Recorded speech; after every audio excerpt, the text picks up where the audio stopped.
No intro talk, just pure steps, and let's get started. In the first step, open Settings, then select Display and Brightness. Later, tap Display Zoom. Next, pick larger text. In the next step, launch Pubg Mobile, then head to Graphics Settings. Now change graphics to smooth. After that, modify frame rate to extreme.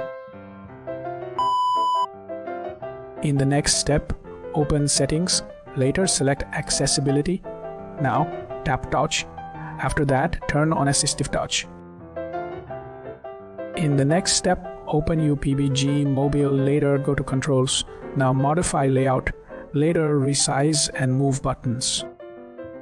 In the next step, open Settings. Next, select Display and Brightness. Next, tap View.